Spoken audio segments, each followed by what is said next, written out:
મુખ્યમંત્રી ભૂપેન્દ્ર પટેલની પ્રેરક ઉપસ્થિતિમાં પવિત્ર રક્ષાબંધન પર્વની ઉજવણી. ભાઈ બહેનના અપાર સ્નેહ અને અતૂટ લાગણીની અભિવ્યક્તિના પવિત્ર ઉત્સવ રક્ષાબંધન પર્વ નિમિત્તે મુખ્યમંત્રી શ્રી ભૂપેન્દ્ર પટેલને વિવિધ સમાજ વર્ગોની બહેનોએ રક્ષાસૂત્ર રાખડી પ્રદાન કરી હતી.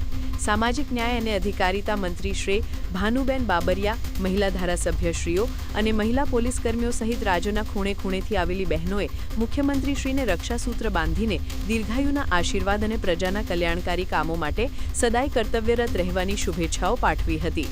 આ ઉજવણી દરમિયાન મુખ્યમંત્રીશ્રી સમક્ષ અમદાવાદના ઘાટલોડિયા વિસ્તારની સાધના વિનય મંદિરના વિદ્યાર્થીઓએ ઓપરેશન સિંદૂરની સફળતા અને વડાપ્રધાન શ્રી નરેન્દ્રભાઈ મોદીના સુશાસનની ઝાંખી કરાવતી તૈયાર કરેલી 100 ફૂટ લાંબી રાખડી મુખ્યમંત્રીશ્રી સમક્ષ પ્રસ્તુત કરી હતી.